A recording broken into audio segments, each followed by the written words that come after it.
Hello Riyan, কিতা খবর? আপনারা সকলে ভালো আছেন? আশা করি খুব ভালো আছেন সবাই। আর ওই দেখুন ছুটি কাটাইয়া মানে শ্বশুর বাড়ির থেকে বাবার বাড়ি আইসি, আর আইয়া সকাল থেকে ব্লগ স্টার্ট করলাম। ভাবলাম আপনার লগে একটা ব্লগ দিই। তো পরে তো একদম জামালত পরিজিম স্কুল টুল খুলে গেছে। তো সকাল সকাল আইলাম এখানে নদীর পাড়ও, স্নান টান করিয়া কাপড় টাপড় শুকাইলাম। নদীতে কাপড় টাপড় তো মানে রোদে দিলাম, কারণ বাড়িতে ছাদের উপরে একদম রোদ নাই। আর খুব সকাল সকাল স্নান করে নিছি। আর এই যে এখন ভাবলাম যে একটু মার সবজি বাগানটা দেখি, ঠিক আছে। আর সবজি বাগানে আমরা যাওয়ার আগে লাল শাক খাইছিলাম। এই বছর সবজি খুব একটা বেশি ভালো হয়েছে না, কেন জানি না। যেমন পাশের কাকুর সবজি বাগান মানে কোনোটাতেই ভালো হয়েছে না।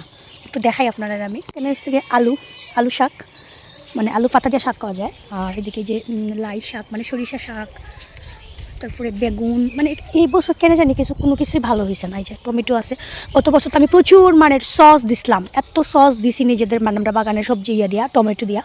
এই কিস্তে আসলে আমার খুব ইচ্ছা আসলে যে সস দিমু, সস বানাই রাখবো, কিন্তু না, কোনো কিছু এই বছর হয়েছে না। ধনিয়া পাতা, যে আমরা কাকুর সবজি বাগানটা পাশেরটা কে রয়েছে না, ধনিয়া পাতা দু ধরনের ধনিয়া পাতা এখানে। এখন যাই কি বাড়ি দিয়া খাইমু, ঠিক আছে। দেখাইব পরে আপনার সাথে। তো এখন যাই মোর সাদো দেখি মাইকে তা করুন। অনেকে কল দিছিল, আমি কই মাছ যেরাম সাদো দেখি মাইকে তা করুন। সাদো গিয়া তোমরা কিতা কিতা কাম করো, আমরা ভিজিট করি দেখি। আরে বাবা রে, ফিটা ফিটা। এই যে পৌষ সংক্রান্তি আইতাছে, পৌষ সংক্রান্তির লাগি পাপড় দেওয়া হইছে। সাদো রই দো দেখুন, দেখুন আমার গোপাল সোনা আইছে। এই যে আমার খাকি, তারপরে আমার মা, তারপর হইছে গিয়া পাপড় দিছে। এটা যেহেতু পৌষ সংক্রান্তি আইতেছেন না, পৌষ সংক্রান্তির আগে এই পাপড়গুলো দেওয়া হয়। এই দেখো কি সুন্দর করে বেচাইতেছুন। সাদা খুব একটা রোদ থাকে না, লাগে না না না। তো যাই সাত থেকে নামি গেলাম, নামিয়া সকালের খাবার দাবার শুরু হয়ে গেছে। আর দেখেছি সকালে করলা ভাজি রান্না করা হয়েছে, আলু আর করলা দিয়া। আর ভাই হয়েছে গিয়া ইলিশ মাছ আনছে, একদম নদীর ইলিশ, যেহেতু আমরা আইছি। তো ইলিশ মাছের তরকারি আর হয়েছে গিয়ে করলা ভাজি দিয়ে সকালের মানে রান্না। এর আগে নাস্তা তো করা শেষ। আর যেহেতু সকালে খাওয়ার অভ্যাস, মানে প্রতিদিন স্কুলে যাওয়ার সময় 9টার আগেই তো খাওয়া হয়ে যায়, তার লাগে আমার কেন জানি সকাল হইলে মানে ফেটে আসলে ক্ষুধা লাগে যায়। তো যাই হোক আমরা খাওয়া দাওয়া সবাই করে নিতেছি। মিস্টার ভৌমিকও খাইতেছে এদিকে, বাচ্চারাও খাওয়া দাওয়া শেষ। আর করলা ভাজিটা আসলে অনেক মজা হয়েছে। এখন এই সিজনে যদিও করলা খুব একটা খাওয়া হয় না, তারপর বাবা নিয়ে আইসুন।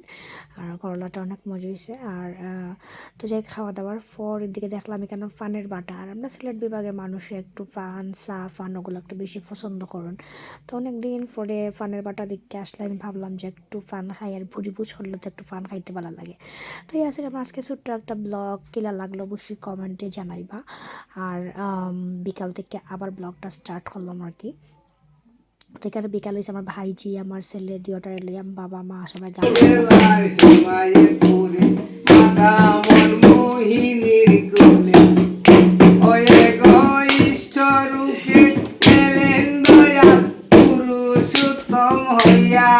তো এদিকে সন্ধ্যার সময় মায়ের নাস্তাও রেডি করে দিয়েছেন অলরেডি।